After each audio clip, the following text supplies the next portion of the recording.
Hello, welcome back to Manifest Health. This is Manifest Life Flow on YouTube. I'm Jess and I'm here to do a video today. We've been talking about grounding.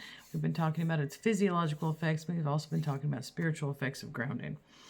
Today I want to get into a little bit deeper of a subject about that. I am not just about selling the copper and magnetic jewelry. Is wonderful and fun, and it's very helpful and it's good for your body. We know it's for EMF and getting you grounded, removing the static from the body, helping with blood flow and oxygen. And those things are all really wonderful. But also one of the focuses of Manifest Health is to deal with the mind and our spirituality, because it also has a key relation to how healthy we are, the quality of life we have, and the longevity we're looking for. There's a lot of mind over matter that is actually going on in this world. And I think people are starting to realize that. People are really waking up to the fact that we are not just here to be bombarded by the world and then that's it. That we have an effect, that we have choices to make, that we have lessons to learn. There are reasons we are here. So we want to talk about that. I have been on my own journey, so I'm going to give you a little bit of a background on me, away from the copper and the business side, but more on the personal side. Especially over the last year, it's been extremely life-changing because I chose to make that choice.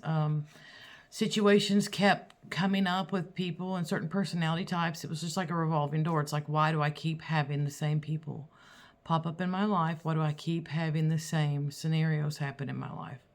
And so as I worked through that this past year, it became very obvious to me that what I was missing was some knowledge and some wisdom about how manifestation works, how thoughts work, how your desires and what you want work, actually. So let's start off with the logical side of it. So the key to manifestation is that what you think is what you have, and what you want is what you'll get.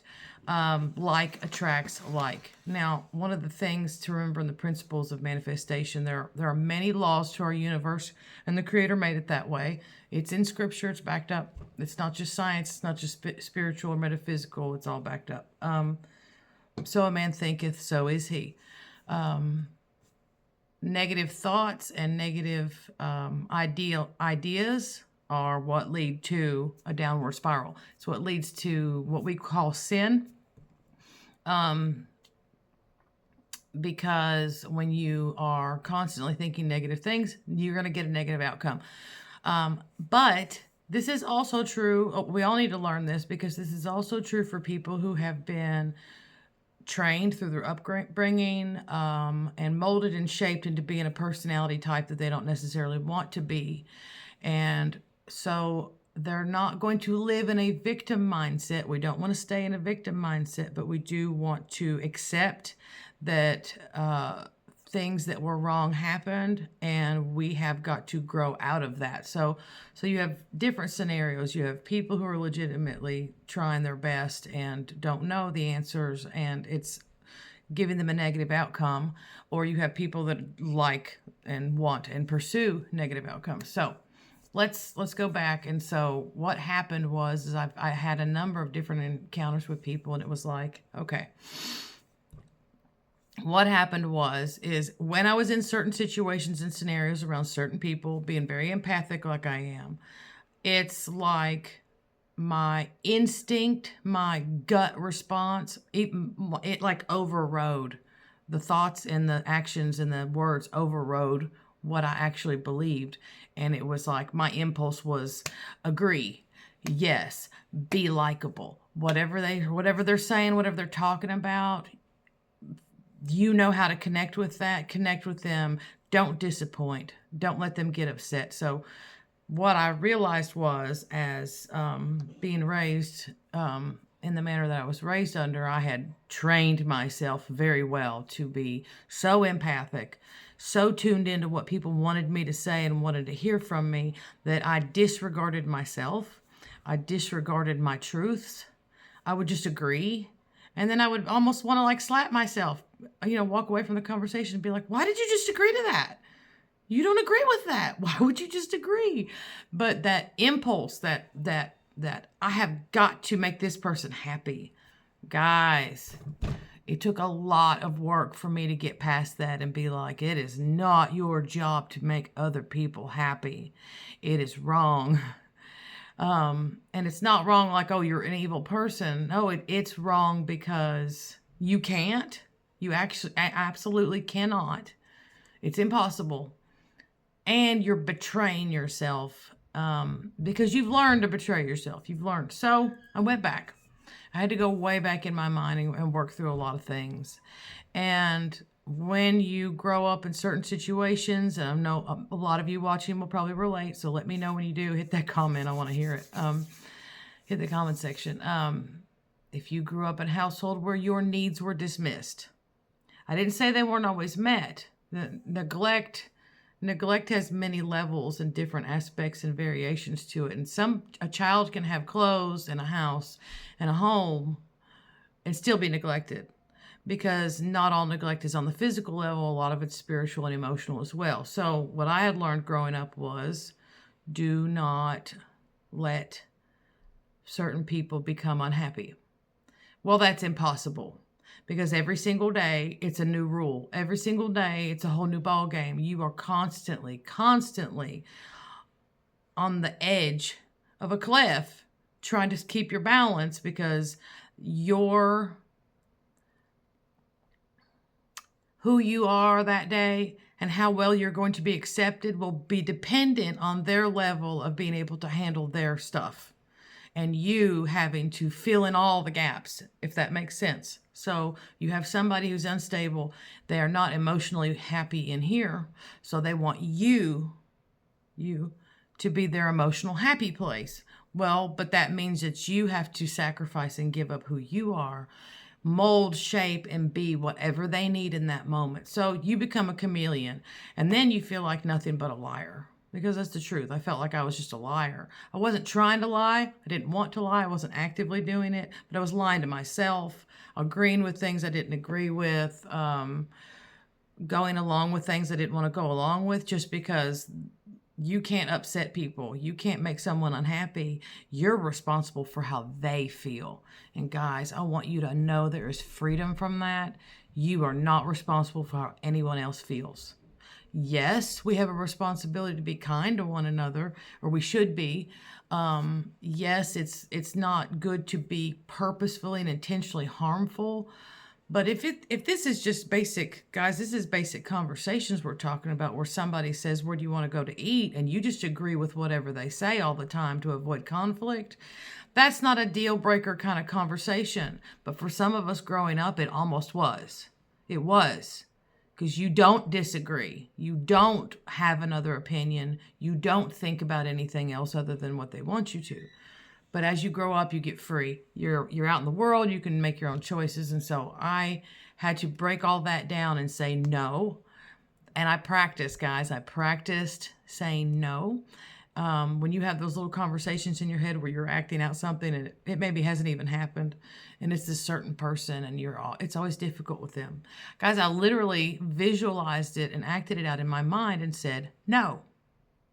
And then when you practice saying no, and then when the real world scenario happens in which you get to say your no, and they react exactly how you thought they would, which is disappointment, this is the next step where you need to say, I'm okay with you being disappointed. So once you can say no and stand your ground and know who you are, then the next step is when it's implemented, because it's going to come up. You're going to get tested on this new idea you have. When it's implemented, you need to be okay with someone else not being happy, because it's actually not your fault, and it's okay. You're not a bad person. You're not trying to hurt others. You are just trying to live your truth and do what you can where you are today.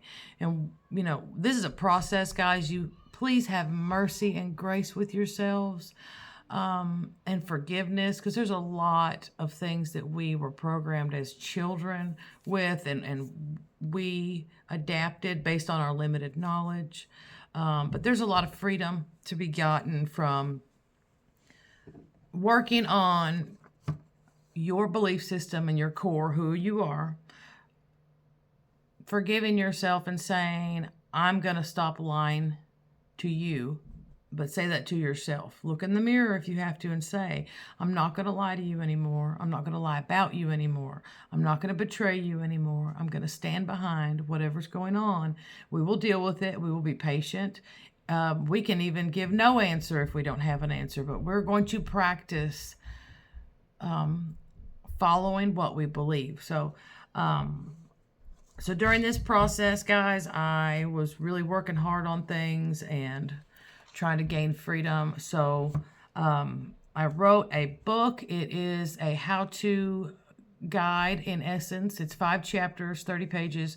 There is questions and prompts in there to get you stimulated, to get your mind working, because this is something you have to do within yourself, because we all will not find or have happiness unless it's coming from within. We cannot find acceptance out in the world if we cannot accept ourselves right here. So remember that manifestation trick. Like attracts like. If you are satisfied with yourself, then satisfaction will keep coming into your life. If you feel love for yourself, others will give love to you. It will just keep attracting that. So you don't want to attract any negativity. You want to be attracting positivity. But that starts with you changing how you feel about yourself, what you believe about yourself. So in my book, I'm really going after, do you know your worth? Do you know your value? Do you understand that it's okay, that you've made mistakes? That's all right. We're going to get past it. You can forgive yourself. And I have a big emphasis on doing this without traumatizing people again. I know that, again, I am not a therapist. I am not a medical professional of any kind. I am just a person who wants to help other people walk through what I've walked through.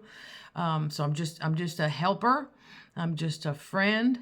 I want to help people. So what I've written it's very simple. It's not meant to replace or take the place of anything professional.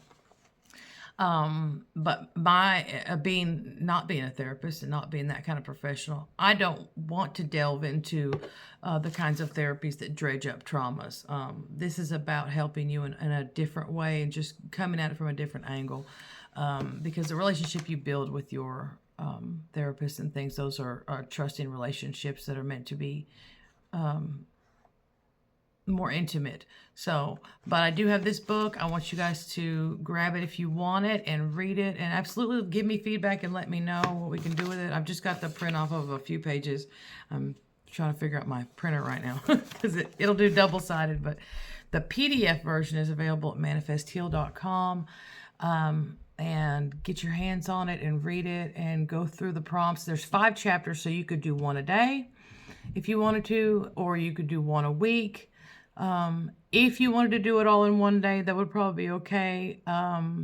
It's not that it's a big book, but the content and what it's going to be pushing you to work on in yourself might be overwhelming all at once. So I recommend you give yourself time, be patient, go through it slowly, and really give yourself the time to answer the questions honestly.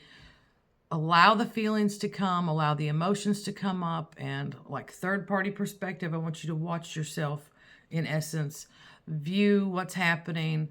Your mind will then be allowed to bring up memories or things of that nature that relate, but in a non-harmful manner. And a lot of the questions are to stimulate your thought process right now. It's not about necessarily the past. It's more about right now. What can you do right now? What can you do today that will help you? And it's not about dredging up the past. These questions are meant to stimulate you. So also check out our website. I know the holidays are coming up and we are getting prepared for that. I am. Yeah. It's the royal we. So we still have our magnetic copper available at manifesthealth.com. Guys, this is also about getting your energy and your spirituality grounded, because when you're grounded and you're using the magnets, hormones and the glands start functioning better. You're getting more oxygen to the brain and the blood.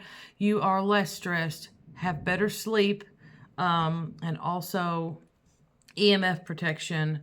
And it's true that copper and silver will give you more energy, and it will help you balance your chakras. So we've got our copper at manifestheal.com, and some Orgone necklaces and pendants, which are also EMF blocking and will also help you with your chakras and your energy alignment, guys.